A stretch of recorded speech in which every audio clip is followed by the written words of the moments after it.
제가 이제 불교 공부를 몇 년 전에 시작할 때 초기 경전부터 한번 쭉 다 훑어보자 이렇게 해서 했는데, 이거는 그 중에서 그러니까 초기 경전이라는 게 무슨 뜻이냐면 부처님이 깨닫고 이제 그 깨달음을 이렇게 전파를 한 초기의 그 설법이라는 거. 그러니까 진짜 정말 따끈따끈한 막 깨달아서 이제 막 이제 유행을 하면서 이제 사람들하고 강가에서 뭐 들판에서 막 이렇게 대화하는 그 내용인 거야. 그러니까 승가 공동체를 이렇게 거대하게 만들어서 그 일종의 거기에 큰 스승이 되기 전 단계. 이거 자체가 좀 흥미로웠어요. 그런데 부처님이 이 깨달은 게 35살이거든요. 이 사실도 놀랍지 않습니까? 35. 이 35이면 지금 얼라죠. 얼라. 네. 청년이 20대라고 생각하는 거는 진짜 정말 그거는 20세기적 방식이고요. 지금 청년은 40대도 자기가 청년인 줄 알아요. 근데 50대는 확실하게 이제 갱년기가 됐는데도 이 몸의 변화가 뚜렷하잖아요. 근데도 아닌 척하고. 그래서 유엔이 규정한 건 65세래요, 청년기. 65세로. 검색을 해보세요. 그렇게 돼 있대요. 그래서 왜 그렇게 황당한 규정을 했을까를 제가 고민을 했어요. 말도 안 되는 소리잖아. 65세가 청년이고, 60에서 그 다음에 중년이고, 뭐 80이 노년이고, 그 다음부터 짧아져, 갑자기. 그런데 생각하니까, 물론 이제 40대까지도 되게 이제 어려 보이고, 이제 이런 거는 뭐 확실하게 있는데, 이제 이 육체 노동을 많이 안 하니까 오는 것도 있는데, 이 걷는 모습하고 골격이 안 바뀐 것 같아요. 그게 되게 중요하거든요. 그러니까 예전에는 우리가 할머니 그러면 딱 허리가 꼬부러졌어요. 이 전체. 그러니까 걷는 모습을 보면 노인이구나. 아무리 여기가 예뻐도. 아무리 젊어도 소용없어요. 근데 이게 큰 변형이 없는, 그리고 우리가 60대들이 좀 그렇거든요. 70대도 뒤에서 보면 이렇게 잘 구별이 안 되는. 그러니까 이 워킹이 아주 중요한 거예요. 골격. 그러니까 아까 얘기했지만 청년들이 허리가 안 좋은 청년이 그렇게 많고, 그러니까 뭐 허리, 무릎 이런 데 안 좋은 건데 5, 60대가 이렇게 허리가 아직 구부러지지 않았다는 거. 어깨도 이렇게 안 됐다는. 뭐 그런 거인 것 같은데 깜짝 놀랐어요. 그렇게 규정을 한 걸 보고. 그런데 어쨌든 뭐로 보든 간에 35은 너무너무 젊은 거예요. 그럼 35에 깨달았다. 그럼 이거는 청년의 사상이잖아요. 근데 왜 불교를 이렇게 우리는 늙었다고 생각하지? 늙은 다음에 공부하려고 하지? 그리고 정말로 또 절에 가면 또 아줌마 할머니들이 많아. 이게 왜 이렇게 됐지? 그리고 스님들은 대체로 또 이렇게 우리가 노승으로 이렇게 인지를 하잖아요. 왜 불교를 이렇게 노년의 사상처럼 했나? 이거는 정말 왜곡된, 아주 왜곡과 오류다. 그러니까 우리가 모르면 그렇게 되는 거예요. 모를 때는 무지와 편견으로 부정적 해석을 한다는 것, 대표적인 예입니다. 저도 이제 불교 공부를 하면서 이거야말로 청년의 사상이고, 그래서 들어가 보면 이 불교는 모든 이전의 사상을 다 전복하고 이후에도 그렇게 하기 때문에 생명력이 여기까지 온 거예요. 그러니까 청년의 사상이죠. 그래서 이제 중화 문명의 이제 도교 사상은, 도교나 유교, 공자나 노자의 사상은 장자, 그러니까 나이가 든 사람, 노년의 사상이에요. 그 청년의 이미지가 없어요. 그래서 청년은 그냥 젊은이, 어린이, 잠깐 그런 거지. 15, 16이면 다 어른이고. 그러니까 나이가 젊어도 어른스러워야 돼요. 그게 중국 문명이에요. 지금은 다 젊은 걸 좋아하듯이 그랬던 거. 그래서 장유유서라든가 이제 이런, 그리고 동의보감도 앞에 보면 뭐 기본적으로 150살, 200살 된 노인들이 맹활약을 하십니다. 앞부분이 다 그렇게 돼 있어요. 그래서 중화사상의 노년의 로고스라면 불교는 청년의 파토스고, 그리고 무엇보다 마음을 탐구하니까 마음의 그 경랑이 가장 격렬한 것도 청년기잖아요. 그걸 이제 질풍노도라고 하지 않나요? 그때 승부를 내야 되는 거예요. 그 부처님이 이제 시타르타 왕자일 때 29살에 출가를 했잖아요. 근데 출가를 마음 먹은 거는 그 훨씬 이전이거든요. 15, 6. 예. 그 사춘기 지나면서부터 출가를 하려고 했는데, 이제 이 왕자니까 후계자잖아요. 이 나라를 지금, 나라를 책임져야 돼. 그러니까 이제 그래도 이제 나가려고 하니까 아버지가 그럼 아들을 낳고 나가라. 그래서 이제 결혼도 안 하겠다는데 이제 그거는 이제 아주 형식적으로 다 했죠. 그래서 아이를 낳을 때까지 기다려서 아들을 낳는 순간 그때 출가를 했어요. 그러니까 이미 청년기에 이제 시작을 한 거예요. 그 질문과 이 깨달음을 향해 갔다고, 나가겠다고.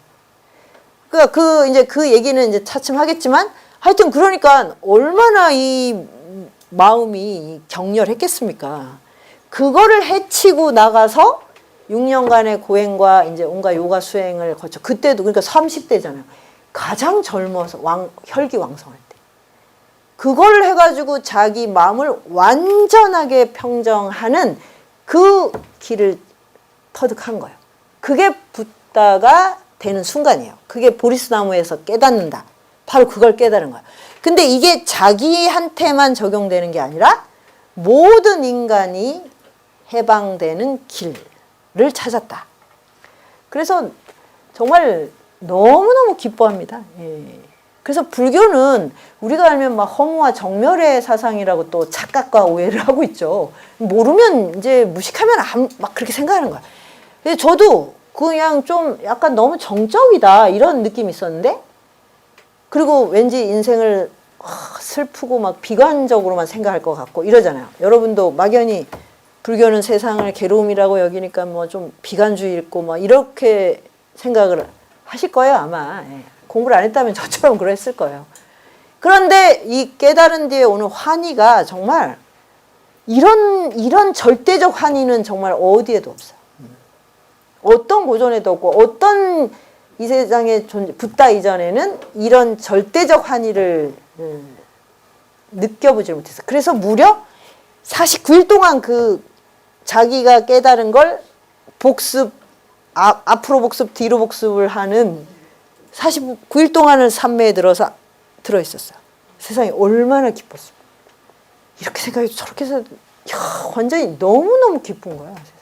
이게 바로 우리가 우리 마음의 이 황무지를 개간하고 그걸 해방하는 길을 알았을 때의 상태인 거예요.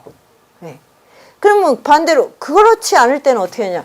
이 마음이 황무지가 된 채로 다른 걸 열심히 닦는 거예요. 그러니까 진짜 얼마나 열심히 노력합니까? 정말 익스트림 스포츠 다른 것들도 그래요. 저렇게 힘든 일을 어떻게 해낼까 하는 걸 하는데 자기 마음을 돌보고 컨트롤하는 일은 진짜 안 하거든요. 그래서 이제 그거를 마음으로 향하게 하는데 그걸 2600년 전에 했던 분이 있고 길이 있다. 얼마나 든든합니까? 그렇게 했을 때 절대적 그 환희에 이른다. 이 육체는 아무리 단련해봐야 결국 늙고 병들어 죽어요. 운동을 해서 막 근육을 해놓잖아요. 그러면 노화도 더 빨리 됩니다. 그리고 병도 더 빨리 지속이 돼요. 병이 그런 분들이 병을 안 앓는 게 아니더라고요. 암이나 뭐 이런 굉장히 그 간염 같은 치명적인 병을 되게 많이 알아요. 그러니까 아마 스포츠를 하고 나서 그 다음에 엄청 폭식이나 술을 드실 거예요.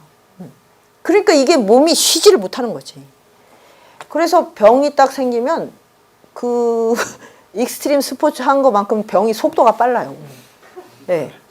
그리고 평소에 좀 게으르게 살면 병이 걸려도 천천히 병이 진행해요. 진짜. 골골 하는데 낫지는 않는데 악화는 안 돼. 근데 어차피 다 뭐 노병사 하는 거 똑같죠. 사실 속도의 문제지 뭐 완전히 병이 없는 채로 사는 사람이 있나요? 그거는 있을 수가 없어요. 그리고 병이 틈틈이 와줘야 사람이 인간이 됩니다. 겸손해지고요. 정말 중요한 게 뭔지를 알아요. 항상 건강하고 파워가 넘치면 몸이 중요한 걸 몰라요, 거꾸로.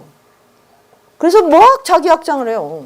남성들은 이 유혹에 진짜 잘 빠지죠. 그래서 정말 소중한 걸 한 번에 잃어버리게 되는 거예요. 그래서 골골 전략으로 괜찮아요. 예, 병을 그러면 두려워하지 않아도 돼요.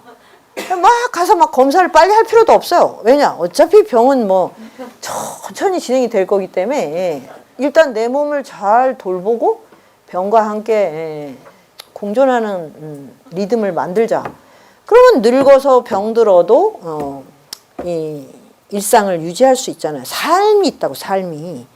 그리고 죽음 이후에도 마찬가지예요. 네. 이 얘기는 제가 죽음에 대한 얘기는 이제 티베트 불교로 가야 되는데 거기까지는 아마 못 갈 거고요. 네. 그게 다 같은 연장선에 있다는 걸 알겠어요. 그래서 이제 바꾸기 위해서 막 했던 거 그거를 좀 자기의 영혼을 돌보는 일로 바꾸자. 이제 요게 핵심입니다.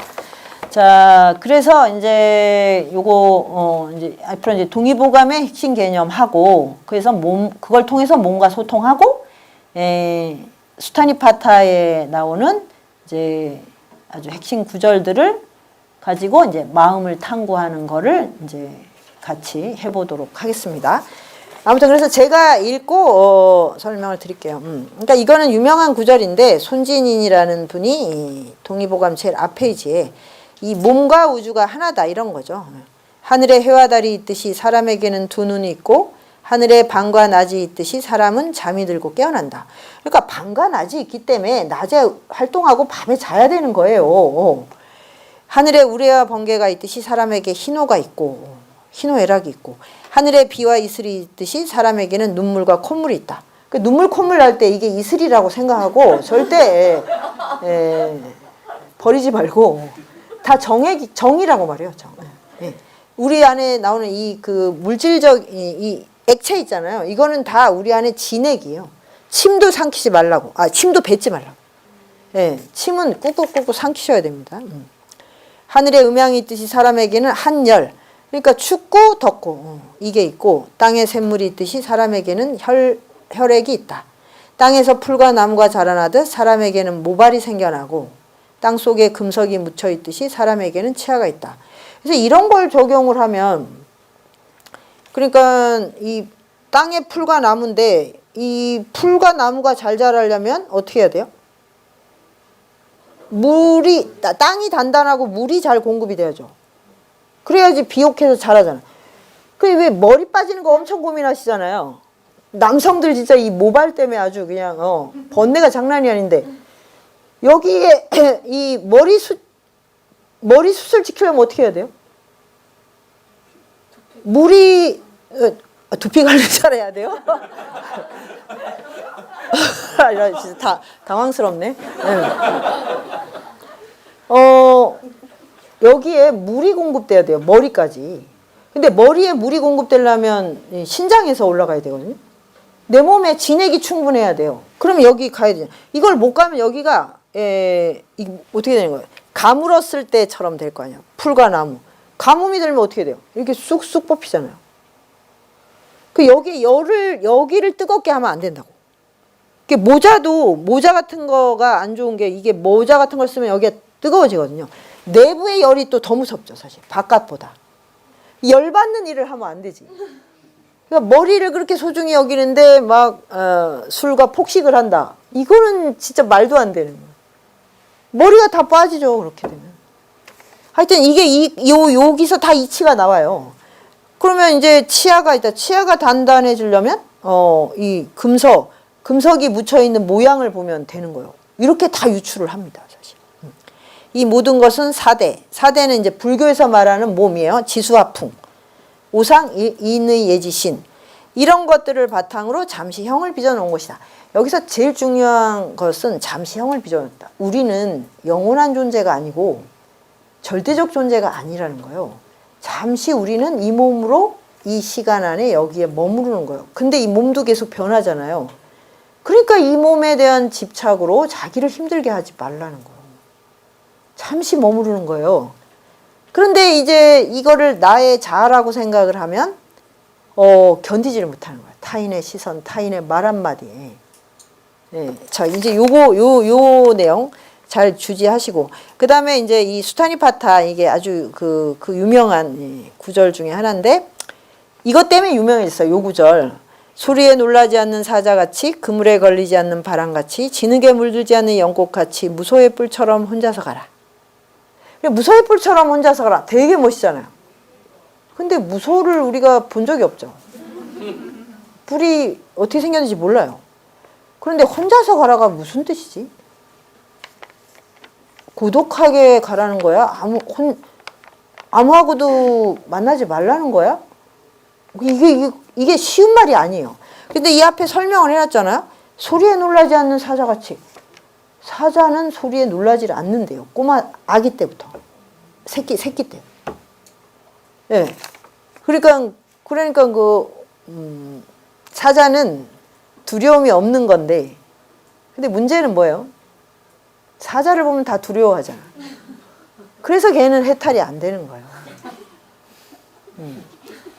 진정한 자유는, 사자는 뭐 백수의 제왕이니까 자유롭다고 치면 두려움이 없다가 들어가는데, 진정한 두려움은 내가 두려워하는 대상도 없어야 되지만 어느 누구도, 미물도 나를 두려워해서는 안 돼요. 나를 보고 막 뒷걸음질 치는 사람이 있다든지, 나를 무서워하는 사람이 있다. 그러면 그거는 그냥 지옥행이에요. 지옥행. 그래서 남을 두렵게 만들려고 애쓰는 거잖아요. 현대인들이. 진짜로 어리석은 일입니다. 그건 너무 질이 낮은 종류의 감정이라는 거.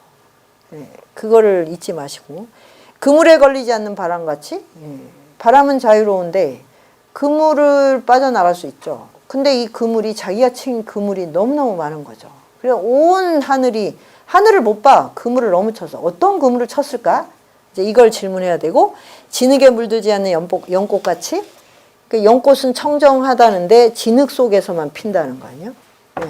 그래서 여기서 뭐 이제 번뇌가 보리다. 번뇌를 겪어야 깨달음이 있다. 이런 걸도 나오고.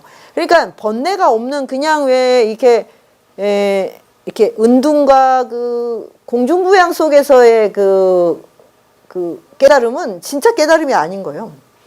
나만 깨끗하면 돼. 이딴 거는 전혀 다름아, 그 깨달음하고는 상관도 없는 거예요. 그건 결벽증이죠.